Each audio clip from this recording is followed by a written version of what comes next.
Hi, how are you? Let's talk about relationships today and let's cut to the chase. If you are dating for marriage, I think it's important to think about what is marriage? What's the goal of marriage? Why get married? It's the big M word, right? It can be scary, but what is it? Let's define our terms. So I'm going to tell you what marriage is.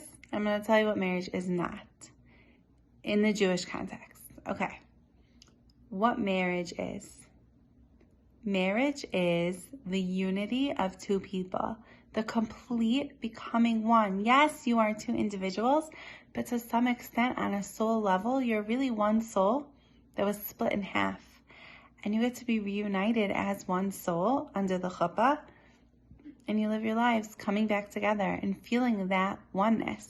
So in a Jewish marriage, you connect with your spouse emotionally, mentally, physically, spiritually, intellectually, you name it. You connect on every level and you create this unity that you become like one flesh together again. And it's a really beautiful process. However, let me tell you what marriage is not. And then I want to talk about how we go through this process and how it can be beautiful. So, what is marriage not? So, I'm actually very into different organizing systems, right? And decluttering. And thankfully, we have a lot of people's stuff under one roof. And I find it very helpful to learn about how to manage all of this stuff. So, in this realm, there's a lot of theories on how you take care of your stuff. And one very common one is that if it doesn't serve you, you get rid of it. I heard one of my podcasters talking about this in context to marriage. And it honestly shook me up. And she was talking about how her marriage did not serve her. And I'm not here to criticize. I don't know the details, but I think it's just fascinating to see, does this concept of how we deal with our stuff apply to marriage?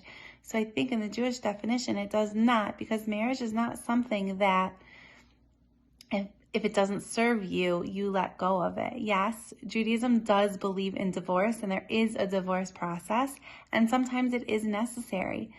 But it's not about me and my marriage serving me, because if you have two people and each one is worried about what they're getting out of the deal, neither one is ever really going to be fully happy.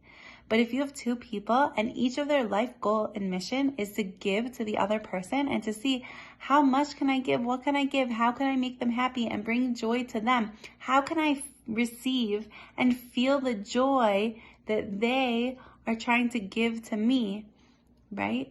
If you have two people, each focused on the other, both are going to be taken care of. This is the Jewish view of marriage. So how do we use this? Look for someone who you feel like you can connect to on a deep level, on every level, emotionally, physically, spiritually. They're all important. And they really want to give to for the rest of your life. You want to take care of. And I think it's also a shift in this mindset, right? Because the world tells us everything is about me and it's about me, right? If this shirt doesn't serve me anymore, then there's no point in keeping it. And yes, stuff is different. But marriage is a whole nother ballgame. And how do we do that? So it has this tremendous potential to be a huge source of joy in our life. But that's another misconception, okay? This is the last misconception I want to talk about today, is that, right, like every Disney, Hollywood, romantic comedy movie, right? They finally find each other, they realize that they're the one, and they live happily ever after. But we don't always get to see what happily ever after really looks like. And sometimes in relationships and marriage, there's ups and there's downs, and the downs can feel really down. But if we hang in there, if it's worth it to hang in there, The up we get to after that, as a result of that down, as a result of that low, the reconnection the couple has, the potential to come back together and have, is much higher than they were in the first place, right? Sometimes we go down low and then we can climb up higher. Then we go low again and we can get higher and higher. And so it works that way in relationships also. It takes work. It takes effort. And, it's a matter, everyone comes with their stuff. And it's a matter of deciding, do you want to deal with the other person's stuff?